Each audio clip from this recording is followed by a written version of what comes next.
우리 하나님 말씀 보겠습니다. 이사야서 9장 말씀 보겠습니다.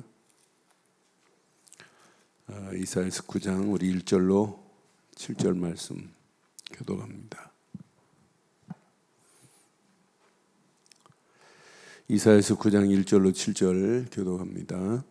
전에 고통받던 자들에게는 흑암이 없으리로다. 옛적에는 여호와께서 스불론 땅과 납달리 땅이 멸시를 당하게 하셨더니 후에는 해변길과 요단 서쪽 이방의 갈릴리를 영화롭게 하셨느니라.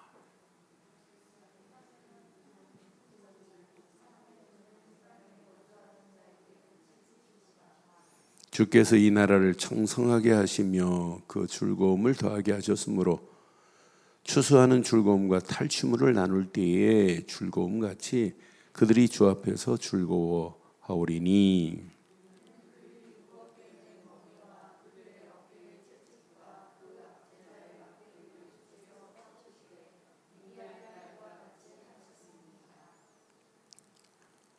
어디를 싸우는 군인들의 신과 피 묻은 겉옷이 불에 섭같이 사라지니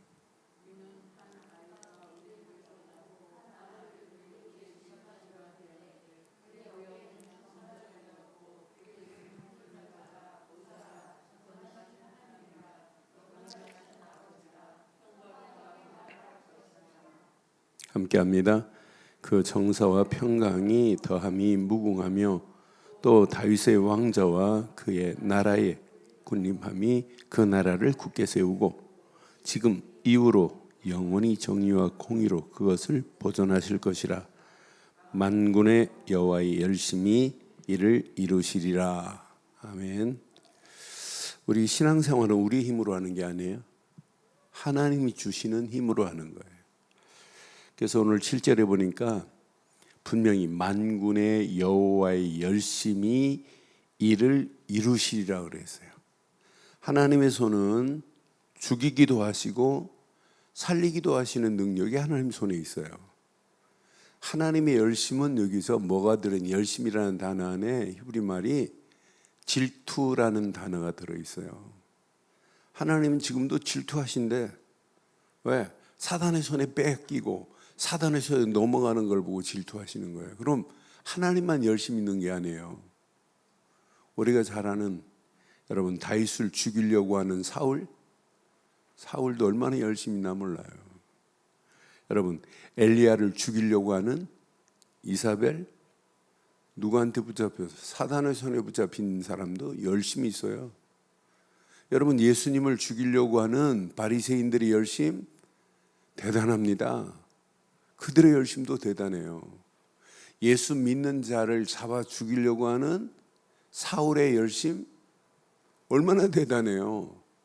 그런데 지금도 마찬가지예요. 하나님의 뜻을 거역하는 마귀의 열심도 대단합니다.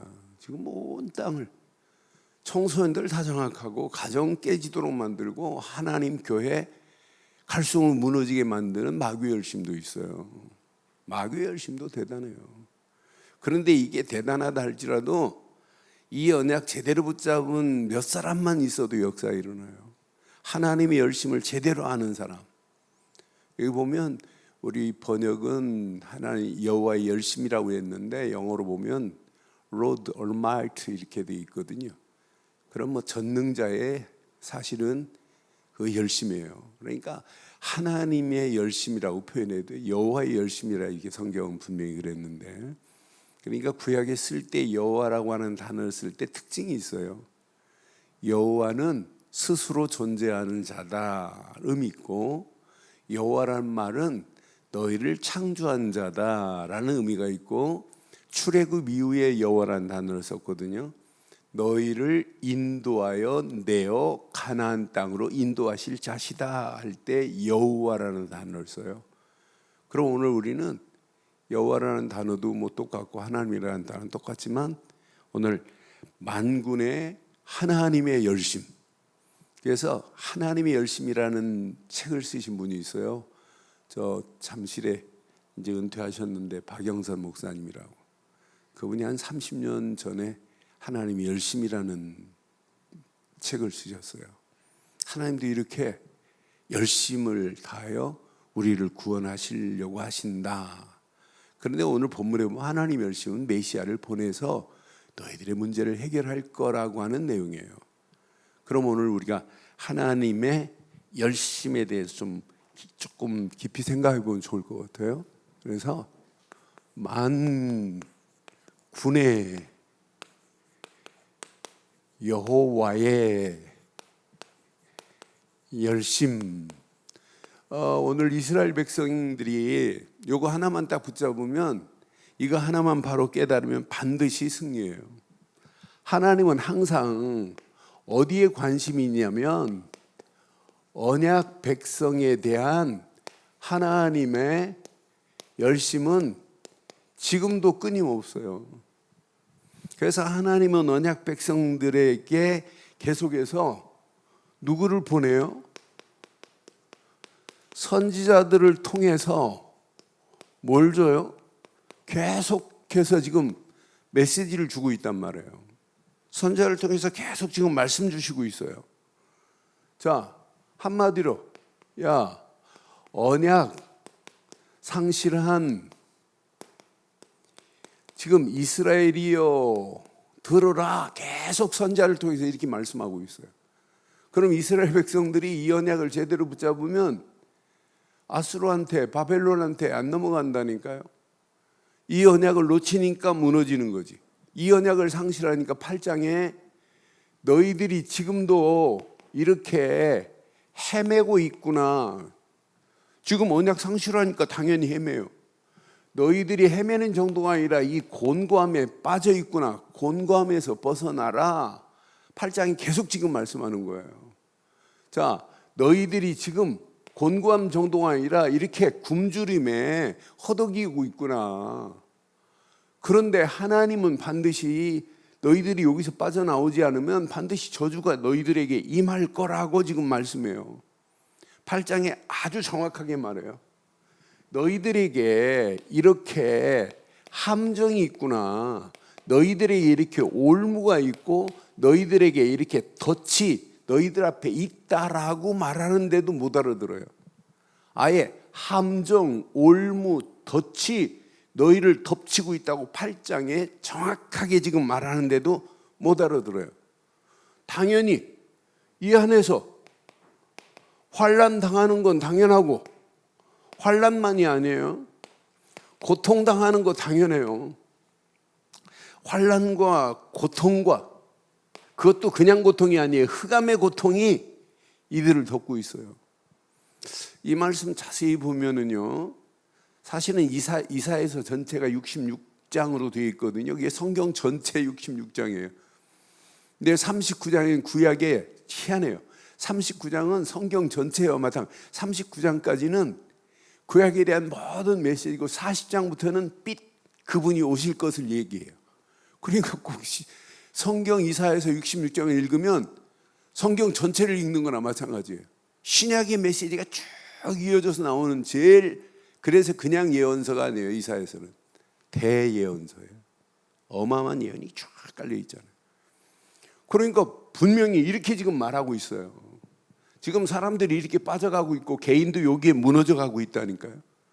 너희들이 이런 상황이 와도, 자, 하나만 깨달으면 너희들이 전쟁을 만나도 걱정할 필요 없다고 계속 메시지예요. 전쟁 나도 너희들 낙심하지 마. 낙심도 하지 말고 두려워하지 마. 너희들이 언약 붙잡고 있으면 그들이 너희를 이길 수 없어. 그런데 문제는 이렇게 언약을 상실해버리니까 그들이 예루살렘에 모여서 예배하지만 그들의 예배가 언약 없는 종교적인 예배라니까요. 오늘 저와 여러분들의 예배가 종교적인 예배 되면 큰일 납니다. 오늘 우리가 드리는 예배가 이렇게 형식적인 복음 없는, 그리스도 없는, 언약 없는 예배드리면 이건 망하는 겁니다. 그냥 의자만 따뜻하게 하고 떠나는 예배, 그건 예배 아니에요. 그렇잖아요. 그러니까 결국은 이게 구약은 습관화돼 버렸어요. 그러니 이런 상태인데 하나님 말씀을 암만 전달해도 이 말씀이 담겨지겠어요? 저는 확신해요. 그리스도 모르는 자들이 예배 드리면 예배가 종교적인 예배예요. 그리스도 없는 예배는 한마디로 성령이 역사 안 해요.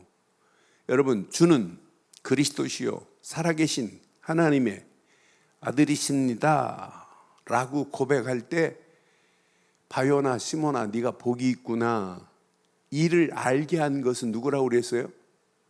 하늘에 계신 아버지, 그 부분은 성령을 이야기하는 거예요. 성령이 깨닫게 하는 거예요. 우리가 예수를 그리스도로 시인할 수 있다, 믿었다, 내 안에 누가 역사하고 계시는 거예요? 성령이 역사하시는 거예요. 그래서 고린도전서 12장 3절에 정확하게 말해요. 예수를 주로 시인할 수 있는 것은 누가 역사하셔야 된다? 그래서 성령이 아니고는 예수를 주로 시인할 수 없다, 이렇게 말씀하잖아요. 성령이 아니고는 누구든지 예수를 주라 시인할 수 없느니라 이렇게 말하잖아요. 그럼 우리가 예수를 주로 시인하고 있다, 이 말은 성령이 지금 내 안에 내주하시고 인도하시고 역사하고 계신다 이 말이에요. 그러니까 하나님 말씀이 깨닫게 되는 거예요. 그 말씀이 깨닫는 정도가 내 안에 담겨지는 거예요. 그러면서 뿌리가 내려질 수 있는 거예요. 그러니까 어떤 상황을 만나도, 환경을 만나도 언약 없으면 안 돼. 언약 가지면 전쟁도 관계없어요. 언약 안에서 말씀을 붙잡고 있으면 반드시 승리하게 될 줄 확신합니다. 그런데 이렇게 말씀을 하는데도 불구하고 말씀을 무시한다니까요. 그게 이스라엘이 망하는 원인 중에 원인이에요. 그러니까 결국은 어떻게 돼요? 자, 이사야서 8장 14절 15절 보면 결국은 이렇게 되는 거예요. 멸망하는 겁니다. 결국은 파멸입니다. 파멸. 이사야서 8장 14절 15절에 분명히 말했어요. 하나님 말씀이 거칠장스럽게 된다니까요. 그러니까 결국은 그 말씀 안 붙잡아요. 그러니까 넘어지는 거죠. 그가 성소가 되리라. 그러나 이스라엘 두 집은 북이스라엘과 남유다를 얘기하는 거예요. 걸림돌과 걸려 넘어지는 반석이 될 것이며, 거룩한 성소에 반석 되시는 이분을 놓치면 이렇게 돼요. 예루살렘 주민에게는 함정과 올무가 되시리라 그랬어요. 그걸로 끝나지 않아요? 15절 봐요. 결국은 이렇게 실패해요. 많은 사람들이 그로 말미암아 걸려 넘어질 것이며 부러질 것이며 덫에 걸려 잡힐 것이라 그랬잖아요. 결국은 시드기야 때 남유다는 바벨론의 포로로 끌려갈 수밖에 없고, 여호와의 성전의 성물은 느부갓네살에게 다 빼앗긴 느부갓네살이 뺏어간 느부갓네살의 아들 벨사살이 성물에다 술 따라 마시다가 죽어요. 그걸 들으면 야, 하나님의 언약은 이렇게 중요하구나 하고 깨달아야 하는데 그렇게 죽는데도 불구하고 깨닫지 못해요. 저는 그래서 영적 무지함은 커트라임이 없구나. 아무리 복음을 심어줘도 반응이 안 일어나는 사람이 있어요. 그래서 지난주 메시지, 여러분 영적 반응이 일어나야 돼요. 복음의 반응이 일어나고 말씀의 반응이 일어나고 기도하면 반응이 일어나야 돼요. 반응이 일어나야 여러분 치유가 되는 거 아니에요? 어떤 사람은 실컷 메시지 듣고 노트만 반응이 일어나. 노트의 반응은 뭐냐? 노트가 한 장 한 장 채워지는 반응. 그러니까 4개의 역사가 일어나야 되잖아요. 여러분 안 적어도 돼요. 내 심령의 반응이 일어나기를 바랍니다. 야, 말씀이 그렇구나. 말씀이 그렇다면 따라가는 거예요. 제가 복음 모르고 그냥 진짜 말씀을 가르치려고 예수꾼 만들기 해가지고 포항에서 개척하면서 7주씩 해가지고 49주를 예수꾼 만들기를 가르쳤어요. 최남선 목사가 쓴 교재를 제가 1박 2일 동안 서울 와서 성경 교재를 샀는데 없어요. 뭐 배달 해봐야 안 되고 크로스웨이 해봐야 안 돼요. 근데 예수꾼 만들기를 제가 변형해가지고 그렇게 했어요. 그래서 7주씩 팀 짜가지고 같이 성경 공부하고 같이 포럼하도록. 그때 전 개척 때부터 포럼이라는 단어를 써서 그래 일주일에 한 번씩 가도 커피도 마시고 같이 대화하고 그러면서 뭔가 이렇게 서로 깨닫고 피드백도 적어주고 똑같은 말씀을 들었는데 같이 은혜 받은 메시지를 적고 은혜 받은 메시지를 가지고 나누는데 피드백이 달라요. 그러면서 서로 은혜 받게 만들었어요. 저는 일찍 그렇게 포럼 문화를 교회에 이렇게 정착하게 만들었어요. 그런데 신기하죠. 실컷 듣고 실컷 깨닫고 고백했는데 이게 뿌리가 안 내려지니까 결국은 치유가 안 되는 거예요. 그때 받고는 금방 치유된 것처럼 보여도 안 되더란 말이에요. 그래서 왜 자꾸 우리가 이렇게 또 반복하는 것처럼 보이지만 뭐 하라고? 뿌리 내리라고, 체질되라고, 각인되라고. 그래야 우리의 심령이 치유되는 역사가 일어나게 될 줄 확신합니다. 알아요. 이스라엘 백성들이 언약 잃어버린 것, 말씀 놓치고 포로로 간 거 안다니까요. 그런데도 데미지가 없어요. 영적 데미지가. 그래서 오늘 하나님의 열심, 오늘 이 단어가 얼마나 중요한지 몰라요. 오늘 잘 보세요. 여호와의 열심. 오늘 하나님의 열심. 오늘 7장 9장 7절 이 메시지 잘 붙잡으면 하나님이 우리를 영원히 보존하실 줄 확신합니다. 하나님의 열심은 이사야서 7장 14절 요거 하나만 붙잡으면 회복돼요. 보라, 처녀가 잉태하여 아들을 낳을 것인데 그의 이름을 임마누엘이라 하리라. 요거 하나 붙잡으면, 요거 하나만 딱 붙잡으면, 요거 하나만 붙잡으면 모든 거 다 회복돼요. 오늘 이사야서 9장 6절 한 아기가 올 것이다. 그것도 다윗의 혈통으로 오실 것이다. 그 어깨에 기묘자 모사다. 기묘자라는 말은 원더풀이에요. 모사라는 말은 우리의 영원한 카운셀러를 얘기하는 거예요. 그분이 아니면 안 된다고 하는 거예요. 요거 하나만 딱 붙잡으면 어떤 역사가 일어나겠어요? 하나님의 열심은 이 안에 다 들어있다니까요. 요것만 붙잡으면 분명히 한 아기가 우리에게서 낳고 한 아들을 우리에게 주사 주신 바 되었는데 그 어깨에는 정사를 메었고 그 이름은 기묘자 묘사라. 전능하신 하나님이라, 영존하시는 하나님이라. 그분만이 우리의 평강의 왕으로 오신 분입니다. 요거 하나만 이스라엘이 붙잡으면 이스라엘은 100% 회복돼요. 어떤 역사 일어나요? 요거 하나만 붙잡으면 그들이 지금 흑암에 있다 할지라도 흑암에서 어디로 인도하냐면 큰 빛으로 인도해요. 예전에 이들이 사망의 그늘 아래 있다 할지라도 옛날은 사망의 그늘이 그들을 덮였다 할지라도 하나님은 사망의 그늘에서 이렇게 빛으로 이들을 인도하시게 되어 있다니까요. 예전에 이들이 이렇게 멸시당하는 자였다 할지라도 하나님은 이들을 영화롭게 하시겠다고 약속했어요. 이방인의 길, 망하는 길이었지만은 하나님이 이들을 영화롭게 하겠다고 약속했다니까요.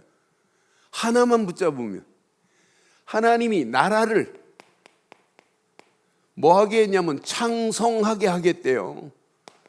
그 나라를 하나님이 하나만 붙잡으면 창성하게 할 것이다. 3절 봐요. 3절 얼마나 멋있어요. 자, 창성하는 정도가 아니에요. 주께서 이 나라를 창성하게 하시며 그 즐거움을 더하게 하셨으므로 어느 정도 즐겁냐?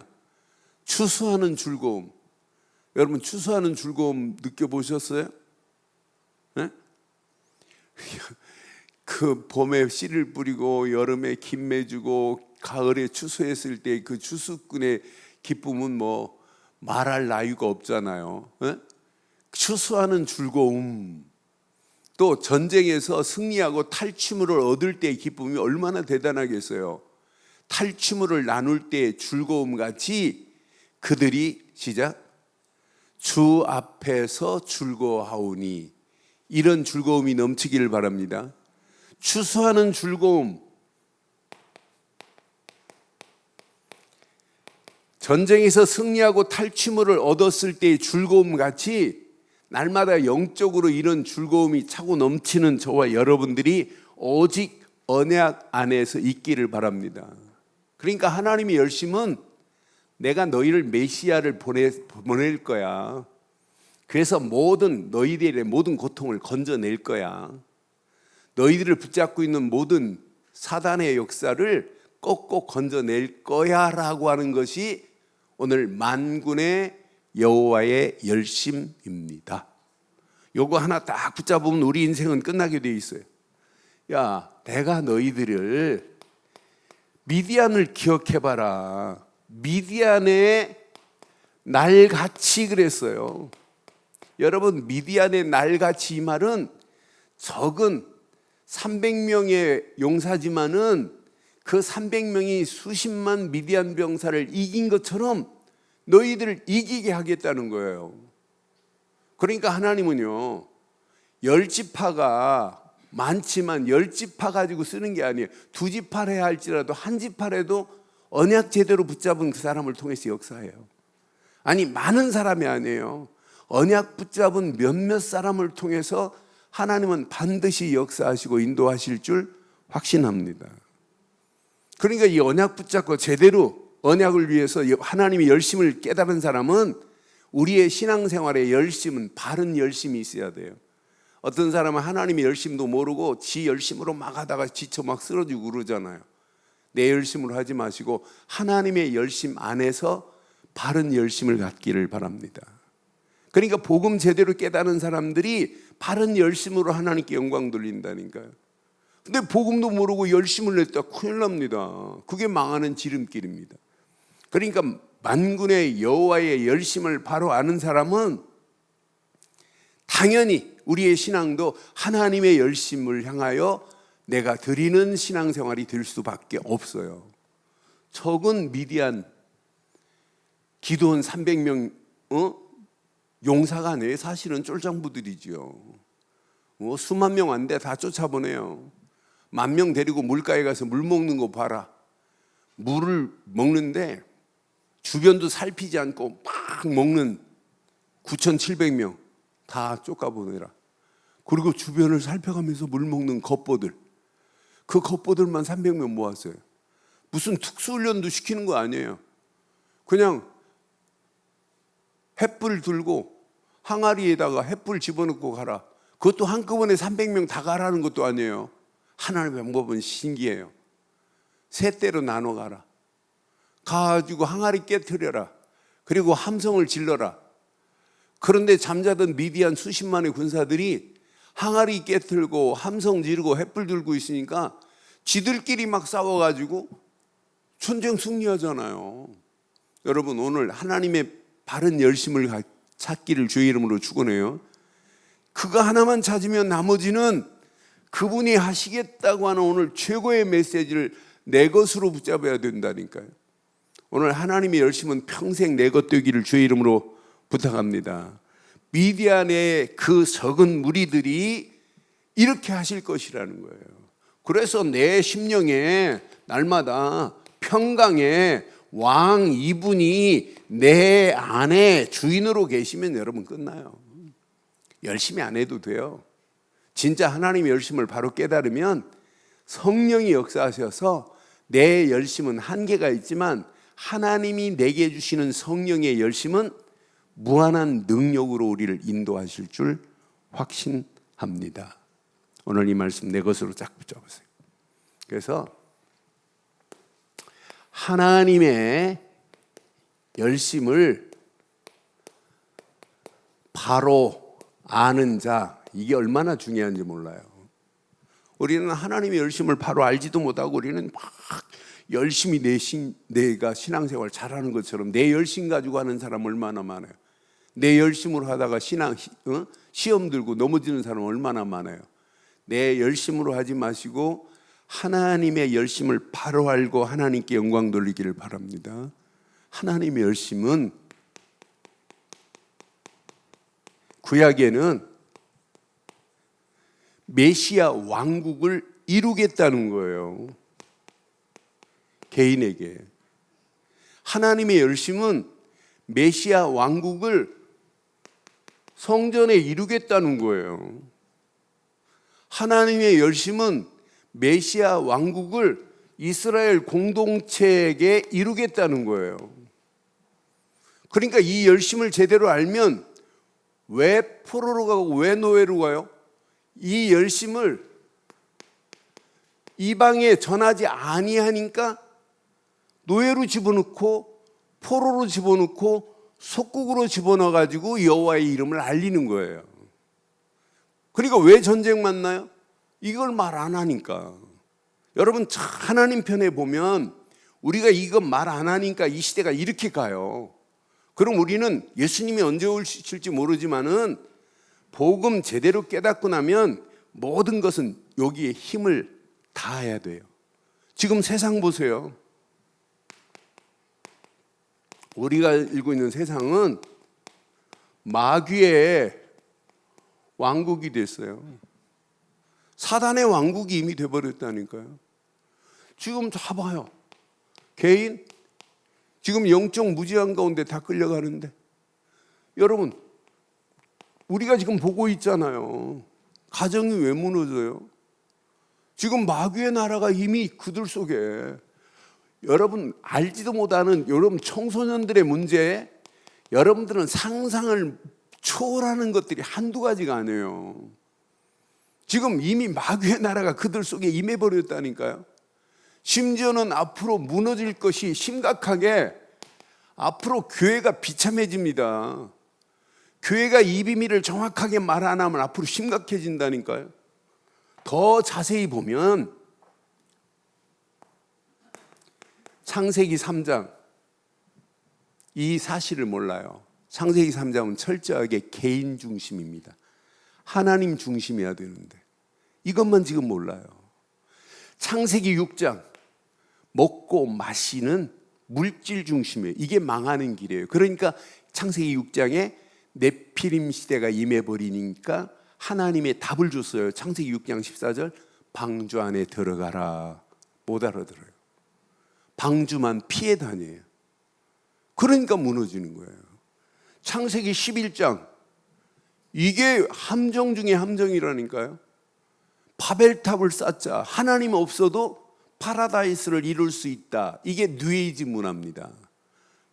이 시대가 지금 이렇게 가고 있는데 이것만 지금 몰라요. 이렇게 중요한 단어를 지금 모르고 있다니까요. 그러니까 많은 사람들이 귀신 섬기고 우상 섬기고 귀신에게 붙잡히고 무속인 쫓아다녀요. 그게 바로 뭐예요? 사도행전 13장, 16장, 19장으로 지금 끌려가는 똑같습니다. 박수무당 엘루마가 지역을 판을 쳐요. 총독까지도 끌려다니잖아요. 심지어는 사도행전 16장 16절로 18절 봐요. 루디아는 이 비밀을 알고 바울과 함께 점쟁이 집에 가가지고 귀신 들려 점치는 점쟁이를 건져내잖아요. 지금 미신에 빠져 있잖아요. 사도행전 19장에 마술하는 자들이 판을 치잖아요. 잘못된 것이 판을 치는데도 몰라요. 이런 잘못된 틀이 지금 있는데 이 틀을 깰 방법을 지금 모르는 거예요. 이 틀을 깨시려고 하는 것이 하나님의 열심입니다. 지금 6가지 이렇게 올무에 빠져 있잖아요. 영적 문제, 마음의 문제, 정신의 문제, 생활의 문제, 육신의 문제, 미래의 문제. 마귀선에 끌려서 영혼이 지옥을 향하여 가고 있는 이게 12가지 문제라. 이게 오늘 세상 누가 잡고 있냐? 요놈이 문화라고 하는 것으로 이제 자리매김해버렸어요. 이게 바로 뉴에이지 문화입니다. 이것이 정치적인 큰 파워를 가지고 있어요. 일루미나리라고. 얘네들이 누구냐? 바로 프리메이슨 애들이 일루미나리 밑에 있어요. 여기 유대인들이 합세를 하고 있어요. 잘못된 것들이 이렇게 판을 치는데 이것만 몰라요. 지금 심각합니다. 저는 오늘 아침에 하나님의 열심하는 순간에 하나님 맞습니다. 하나님의 열심은 지금 메시아 왕국을 이루려고 하는데 하나님의 열심은 지금 다른 거 아니라니까요. 우리에게는 창세기 3장 15절을 통해서 너희를 건져낼 거야. 이게 하나님의 열심이에요. 마귀의 머리를 깨버릴 거야. 이게 하나님의 열심 아니에요? 다른 건 안 돼. 창세기 6장 14절 이 안에 들어오면 돼. 방주 안에 들어가는 길만이 사는 길이라 이렇게 지금 외치잖아요, 노아가. 그런데 못 알아들어요, 사람들이. 노아의 식구 8명 말고는 못 알아듣잖아요. 지금 이렇게 복음을 외쳐도 많은 사람들이 못 알아들어요. 제가 우리 이은옥 권사님 볼 때마다 늘 느끼는 거지. 이은옥 권사님 친구분이 그리스도 예수를 그리스도로 말하지 않는 교회는 교회 아니다 그랬어요. 그러니까 그 말을 딱 알아듣고는 30년 다니던 교회 뒤로 하고 아침 새벽기도 한 달 동안 이 주변을 다 돌았어요. 마지막 저희 교회 오셨어요. 제가 역대하 3장을 푸는 새벽기도인데 역대하 3장에서 제가 그리스도를 말하니까 그 다음날 또 오셨어요. 그래서 그 다음날 만나서 저하고 잠깐 얘기하다가 수요일날 제 방에 오셔서 복음 듣고 지금까지 결단하셔서 예배 드리고 나면 항상 고백이 뭐냐면 감탄사부터 해요. 그리스도가 이것 말고는 없어요. 마지막 천국 갈 때 여러분 뭐 가지고 가요? 그리스도 한 분 붙잡고 가면 끝납니다. 이 험난한 세상 이길 수 있는 게 뭐예요? 그리스도만이 최고의 무기 중에 무기인 줄 확신합니다. 이거 대강 붙잡으면 안 된다니까요. 방주 안에 들어가는 길만이 사는 길입니다. 그래서 이렇게 해도 못 알아들으니까 아브라함을 택하여 이제 아브라함아 가나안 땅으로 가라. 왜 가나안 땅이 중요해요?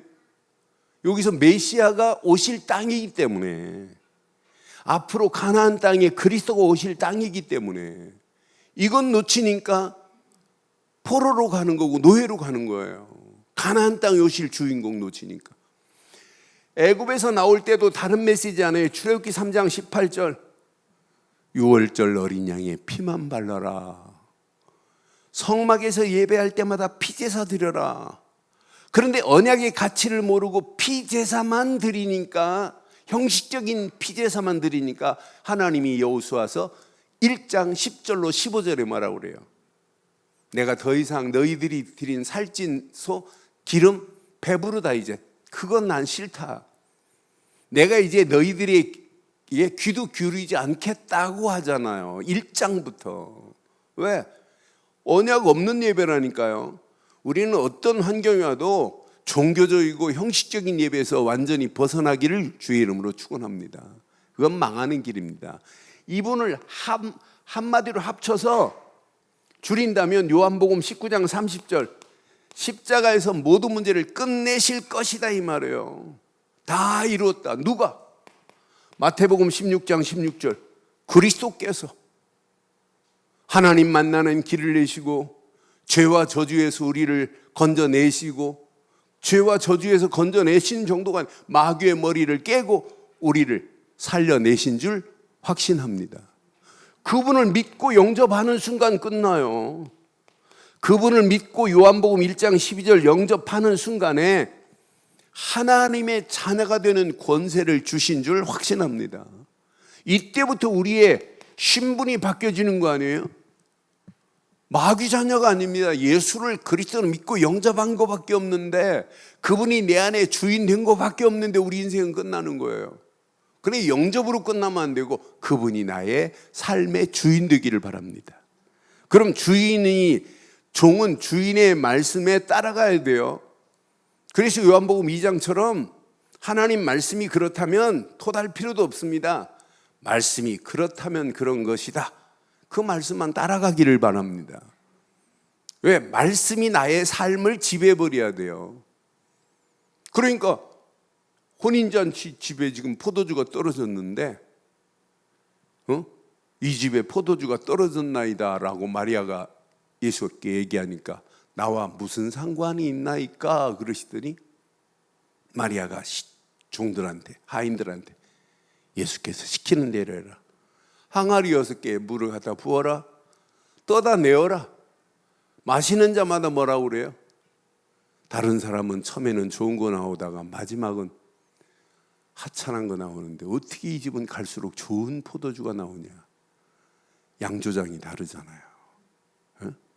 벌써 예수님이 만드신 포도주와 사람이 만든 포도주가 똑같아요. 물이 변하여 포도주가 되는 기적이 일어나잖아요. 그건 기본입니다. 그렇잖아요. 우리가 진짜 예수 믿고 나면 달라져야 되는 건 맞잖아요. 생각이 달라지고 마음이 달라지고 삶이 달라지고 말이 달라지고 달라야 되는 건 맞잖아요. 우리가 불신자하고 똑같은 자들이 아니잖아요. 예수를 그리스도로 믿는 믿음 안에 있는 자들 아니에요. 그리고 우리의 수준이 달라져야 돼요. 불신자하고 우리는 차원이 다릅니다. 그러니까 분명히 예수를 그리스도로 믿고 영접하는 순간에 신분만이 아니라 우리에게 어마어마한 권세를 허락했다니까요. 이때부터 우리 움직이는 발걸음마다 우리 수준하고 관계없어요. 하나님의 보좌의 능력이 이때부터 역사가 일어나는 겁니다. 이때부터 우리가 기도하면 시공간을 초월하는 역사가 일어나게 돼 있어요. 이 비밀을 가지고 제일 중요한 것, 이게 보여야 돼요. 237 나라가, 세계복음화가 보여야 돼요. 아까 말씀드렸죠. 왜 포로로 가느냐, 왜 노예로 가느냐, 왜 속국되느냐, 이걸 말 안 하니까, 이방 나라에게 이건 말 안 하니까. 그러니까 새 신자가 예수를 그리스도로 영접했다, 확신 심어주고 이제부터 네가 기도하면 하나님은 보좌의 능력이 네게 역사할 것이고, 네가 기도하면 시공간을 초월하는 역사가 너를 통하여 일어날 것이다. 이제 네가 마지막 미션과 비전은 이거밖에 없다. 너를 통하여 믿지 않은 모든 영혼들을 하나님께로 인도하라고 하는 축복을 너에게 허락한 것이다. 처음부터 심어야 되는 건 맞지요? 어떤 사람은 237이 이해가 안 된다네. 얼마나 구체적이에요. 막연하게 세계복음화가 낫겠어요. 세계 화폐가 통용되고 있는 237개 나라 살리되 아직도 복음 들어가지 않은 미종족 5천 종족을 살려내자. 어떤 게 더 구체적이에요? 막연하게 세계복음화하자, 그런 얘기가 아니잖아요. 내 선배, 옛날 교단의 선배 목사님은 오늘은 대전, 내일은 한국, 모레는 세계 그랬어요. 교회 좀 크게 하시고 은퇴하셨는데 세계 선교사 한 명도 파송 안 하고 아들내미 저 뉴질랜드에다가 선교사로 파송했어요. 그런데 알고 보니까 기도원처럼 하나 큰 별장 만들어 놓은 고기로 아들을 보냈더라고요. 나중에 들통나가지고 말년에 얼마나 얼굴 팔리는 일을 하셨는지. 그러니까 세계복음화 구호로만 외치면 안 돼요. 우리는 끝까지 하나님의 보좌의 능력 안에서 시공간을 초월하는 하나님의 역사를 보고 우리 움직이는 발걸음마다 흑암이 무너질 걸 확신하고, 분명히 약속했잖아요. 얼마나 멋있어요. 흑암이 큰 빛으로 바뀌어질 거래요. 뭐가 선포되면? 오늘 이사야서 7장 14절이 선포되면 분명히 약속했어요. 사망의 그늘이 빛이 될 거라고 약속했다니까요. 분명히 언약 안에서 멸시받던 영혼들을 영화롭게 하실 수 있는 분은 하나님밖에 없어요. 이 메시지 여러분 잘 기억하면 전도는 내가 하는 게 아니구나. 미디안의 날들을 날같이 하시겠대. 저 복음 전하는 자가 적다. 진짜는 적어요. 그럴수록 우리는 복음 안에서 많은 영혼들을 살려내야 될 줄 확신합니다. 그럼 오늘 이 말씀을 통해서 오늘 몇 가지 잘 기억하셔야 돼요. 하나님의 일에 대한 열심이 있어야 돼요. 그러니까 나를 향한 하나님의 열심을 깨달으면 이제 역으로 우리의 신앙생활은 하나님에 대한 열심을 가지고 가야 되는 것 맞지요? 맞아요, 안 맞아요? 네? 그러니까 하나님의 열심의 가치를 바로 알면 내 신앙생활도 하나님의 일에 대한 열심을 가져야 되는 것 맞죠? 그건 인본주의가 아니에요. 당연한 축복이 이 안에 들어있어요. 몇 가지 찾아봐요. 열왕기하 19장 보면, 자, 열왕기상 19장 9절 10절 한번 볼게요. 9절 10절 이렇게 보면, 자, 엘리야가 사실은 죽을 상황이에요. 그런데 엘리야가 그곳에 굴에 들어가서 지금 거기서 머뭅니다. 그런데 여호와의 말씀이 그에게 엘리야에게 임했어요. 엘리야야, 내가 어찌하여 여기 있느냐. 지금 숨어 있어요. 이사벨이 열심히 엘리야가 쪼그러들었어요. 그런데 와요. 10절. 자, 그가 대답하되 내가 만군의 여호와 하나님께 열심히 유별하오니. 본인이 열심히 유별했대요. 그런데 지금 숨어 있다니까요. 이는 이스라엘 자손이 주의 언약을 버리고 주의 제단을 헐며 칼로 주의 선지자들을 죽였음이오며 오직 나만 남았거늘 그들이 내 생명을 찾아 빼앗으려 하나이다. 지금 하나님의 열심은 가졌다고 하면서 실제는 어디에 숨어 있어요? 이게 맞는 얘기예요, 안 맞는 얘기예요? 14절 하나 더 봐요.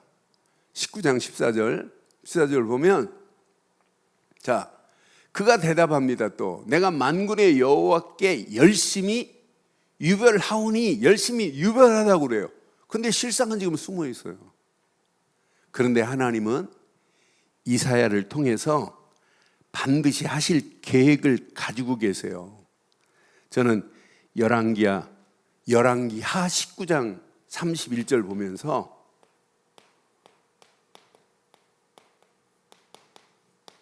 하나님이 이 일을 이루세요. 남은 자는 예루살렘으로부터 나올 것이요 피하는 자는 시온에서부터 나오리니. 시작. 여호와의 열심히 이 일을 이루리라. 전도 내가 하는 거예요? 하나님의 열심히 하시는 거예요? 여호와의 열심히 이 일을 이루는 겁니다. 아무리 내가 막 몸부림치고 애를 써도 안 돼요. 하나님이 개입하지 않으면 안 되게 돼 있어요. 이런 엘리야에게 하나님은 최고의 미션을 줘요. 무슨 미션을 줬어요? 왕들을 세우라. 바알에게 전하지 않은 몇 명? 7,000명 제자를 내가 준비해 놨다. 이걸 못 보면 안 돼요. 그래서 나는 하나님의 열심의 가치를 아는 자는 당연히 내 신앙의 삶도 하나님의 열심을 위해서 살 수밖에 없구나. 그래서 바울이 이렇게 말하는 거예요. 그래서 바울이 로마서 12장에 보니까, 로마서 12장 11절에 보니까 바울이 하나님의 열심을 알았어요. 바르게 알았어요.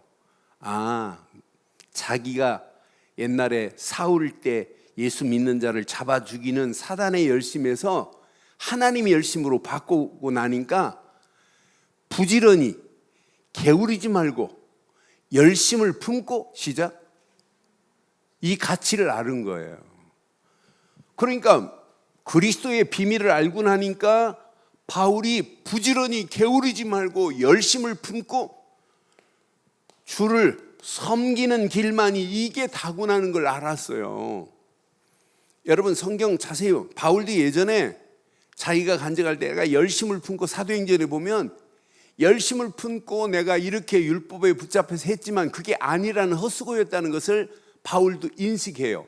그런데 이 사람도 열심을 품고 하는데 하나를 잘 몰라요. 그러면 여러분 금방 이해될 거예요. 사도행전 18장 하나 보겠어요.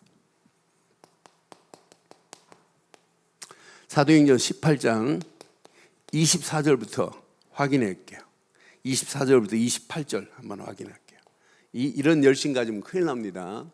자, 알렉산더에서 난 아블로라는 유대인이 에베소에 이르니, 아블로라는 유대인이 있어요. 에베소에 이르니 이 사람은 언변이 좋고 성경에 능통한 자라.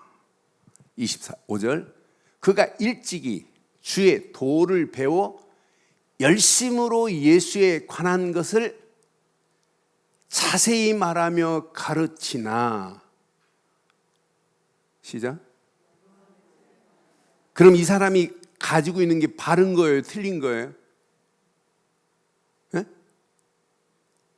아볼로라는 사람이 바른 거예요? 틀린 거예요? 아니, 틀린 거예요? 바른 거예요? 일찍이 주의 도도 배웠어요. 또 열심으로 예수에 관한 것을 자세히 말하며 가르치나 요한의 세례만 알 따름이라. 그럼 요한의 세례만 알면 신앙생활 다 되는 거예요? 우리는 성령 세례의 가치를 알아야 돼요. 예수가 그리스도라는 사실만을 예수에 관한 것을 아는 거예요. 제가 문재인 대통령 알아요. 문재인 대통령 안다니까요. 그럼 문재인 대통령 나를 아냐? 몰라요. 이때 쓰는 단어가 I know about him입니다. I know about him. about은 관하여 아는 거예요. 예수에 관하여 아는 사람 많아요. 예수가 내 안에, 내가 예수 안에 있어야 되는 건 맞잖아요. 그래서 그 다음 절 진짜 이제 브루스길라 아굴라 부부가 뭘 가르쳤나 봐요. 그가 회당에서 담대히 말하기를 시작하거늘, 이 사람이 예수에 관하여 아는 사람이 담대히 말합니다. 요한의 물세례밖에 모르는 사람이 담대히 지금 말합니다. 회당에서. 그때 브루스길라 아굴라가 듣고 데려다가 시작. 하나님의 도를 더 정확하게 풀어 이르더라. 하나님의 도를 정확하게 말했어요. 그럼 브루스길라 아굴라 부부가 뭘 말했겠어요? 예수는 그리스도시다. 하나님의 열심은 바로 그리스도시다. 요거 하나 말 안 했겠어요? 하나님의 도를 더 자세하게 정확하게 풀어서 알려줬어요. 그런데 27절 8절 보면 아볼로가 이제 브루스길라 아굴라 부부를 통하여 이 바른 도를 깨닫고 나니까 아가야로 건너가고자 함으로 형제들이 그를 격려하며 제자들에게 편지를 써서 영접하라 하였더니 그가 가매 은혜로 말미암아 믿는 자들에게 많은 유익을 주었는데 28절 내 것으로 붙잡아요. 이는 성경으로서 예수는 그리스도라고 증언하여 공중 앞에서 힘있게 유대인의 말을 뭐 했다고요? 유대인은 예수가 그리스도라는 사실을 몰라요. 앞으로 메시아가 오실 것이다 라고 하는 부분은 알지만 오신 그가 바로 예수다라는 사실은 몰라요. 그가 바로 그리스도라는 사실을 몰라요. 그러니까 한마디로 뭘 모르는 거예요? 하나님의 열심을 바로 알지를 못하는 거예요. 하나님의 열심을 바로 알지 못하고 내가 하나님을 열심히 섬긴다, 그건 틀린 겁니다. 틀린 신앙생활입니다. 오늘 이 말씀 내 것으로 잘 붙잡으시고 하나님의 열심을 바로 알면 우리의 신앙생활의 수준이 달라져요. 하나님의 열심을 알면 여러분 신앙생활의 가치가 달라지고 신앙관이 달라진다니까요. 분명히 이 가치를 알면 알수록 우리가 쓰는 단어가 달라요. 야, 오직 예수 말고는 없구나. 왜? 다른 길은 없어요. 왜 예수님이 변화산에서 베드로가 호들갑 떨잖아요. 예수님 여기다가 초막 셋을 지체. 하나는 모세를 위하여, 하나는 엘리야를 위하여, 하나는 예수님을 위하여. 조금 전에 주는 그리스도시 해놓고는 금방 모세 보고 은혜 받고 엘리야 보고 은혜 받아요. 그 순간에 모세도 사라지고 엘리야도 사라지고 오직 예수만 남았더라. 예배 드리고 나갈 때 오직 예수만 남기를 바랍니다. 이거 하나만 딱 붙잡으면 돼요. 이런 사람은 오직 말씀밖에 없구나. 이런 사람은 오직 기도 말고는 할 게 없구나. 결론이 나요. 기도하고 힘 얻어서 할 일은 오직 전도 말고는 없구나 하고 관이 달라진다니까. 신앙관이. 하나님의 열심을 바로 알면 알수록 저와 여러분들의 신앙관이 내가 이 땅에 살아가는 동안 할 일은 전도 말고는 없구나는 결론이 나기를 주의 이름으로 축원합니다. 이걸 말하면 말할수록 더 신나게도 있어요.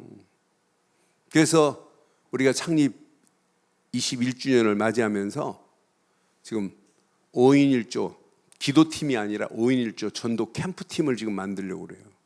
그래서 그들이 계속 같이 금년 계속 같이 팀이 돼가지고 같이 포럼도 하고 같이 기도하고 같이 필요하면 줌으로 성경 공부도 같이 하고 그러고 이 전도 대상자 놓고 같이 기도하면서 한 사람 한 사람 만나기가 어려우니까 뭘로 줌을 통해서 같이 복음 전하고 영접시키고 그러면서 계속 말씀으로 양육하고 훈련시키잔 말이에요. 이것 말고는 없어요. 할 일이. 분명히 우리가 언약 붙잡고 할 일은 선교 말고는 할 게 없어요. 이걸 말 안 하니까 하나님이 포로로 집어넣어 버리는 거예요. 이거 안 하면. 여러분, 이 땅에 살아가는 동안 무리들 많아요. 그런데 우리는 단 하루를 살다가도 제자 되기를 바랍니다. 장로? 라벨만 장로는 뭐예요? 그 앞에 전도자, 누구누구 장로 돼야지. 권사? 많아요. 권사 앞에 전도자, 누구누구 권사. 안수집사, 집사들 많아요. 그 앞에 전도자가 붙기를 바랍니다. 그러니까 그냥 제자가 아니라 예수 제자, 전도하는 제자. 여러분, 복음 바로 알고 복음 깨닫고 진짜 전도의 가치를 알면 어떤 상황이라도 야, 진짜 교회 제대로 세워야 되겠구나. 나는 교회를 외면하고 떠나는 사람들 내가 안 잡아요. 왜? 복음을 그렇게 말해도 못 알아들으면 내가 어떻게 그 사람들을 뭐 째서 내가 복음을 심을 수 없잖아요. 그런 이거 깨닫는 자체가 은혜고 최고의 축복이 이 안에 들어 있습니다.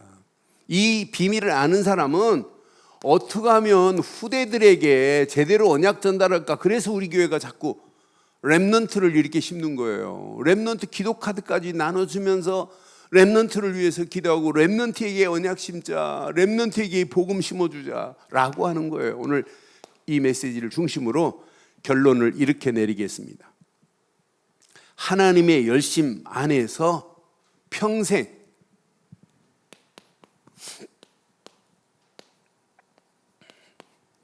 로드맵을 가지세요.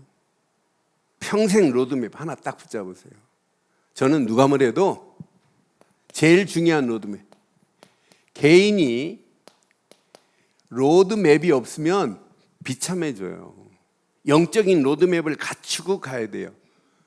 운전하는데 모르는 길 내비게이션 하나가 다 책임지잖아요. 우리 인생은 영적인 내비게이션, 로드맵을 가지고 가는 사람은 절대 무너지지 않아요. 그래서 이걸 찾으려고 하지 마세요.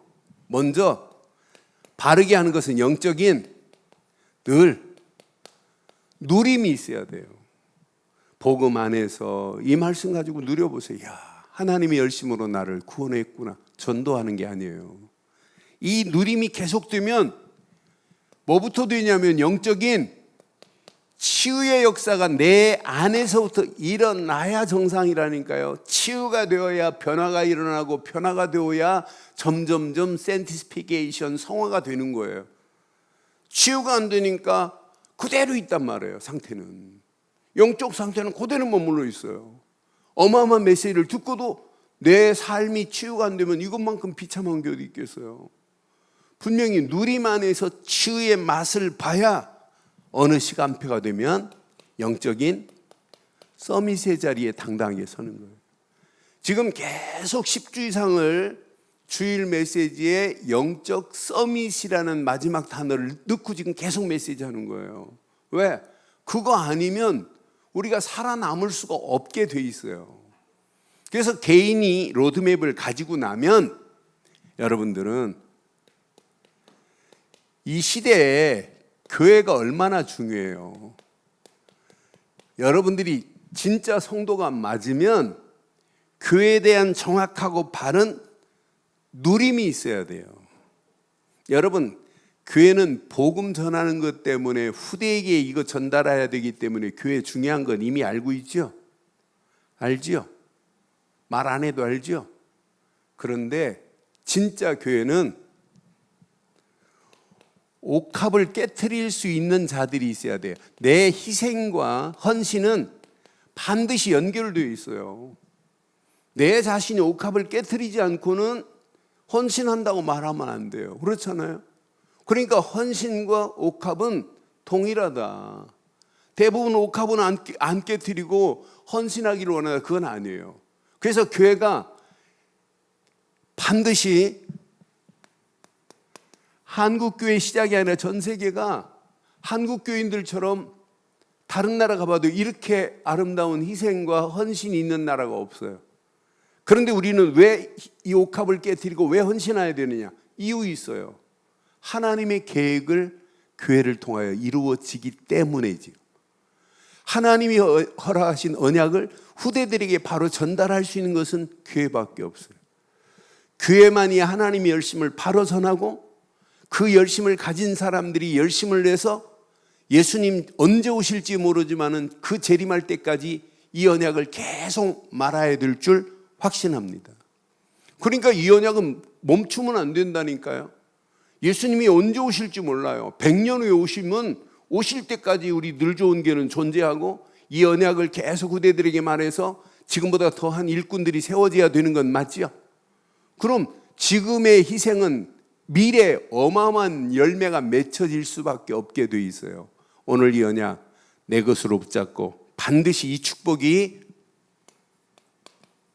우리 후대들에게 반드시 전달되는 축복이 있기를 바랍니다. 그래서 후대를 향하여 이제 로드맵을 가지고 있어야 돼요. 기도 제목만 가지고 있지 말고 기도 제목만 가지고 기도하지 마시고 또 관심도 갖고 그러면서 주일날 만나면 기도도 해주고 확인도 해보고 어떤 때는 붙잡고 기도만 하지 말고 진짜 언약 메시지도 주고 그러면서 하나님이 원하는 이 언약을 우리 후대들에게 전달했다? 절대 포로로 한 거예요. 그래서 이사야서가 중요한 게 이사야서 6장 14절이에요. 13절이에요. 그루터기를 남겨놨다. 이게 후대사역입니다. 이사야서 59장 21절은 어마어마하게 중요하잖아요. 이 언약을 내 입에서가 아니라 내 후손의 입으로, 후손의 입에서 다시 후손의 입으로, 후손의 입에서 다시 후손의 입으로 전달해야 된다. 이게 망하지 않는 유일한 길이다. 여호와의 말씀이라 이렇게 말하잖아요. 오늘 이 언약 내 것으로 딱 붙잡고 만군의 여호와의 열심 안에서 하나님께 열심으로 영광 돌리는 저와 여러분들 되기를 주의 이름으로 축원합니다.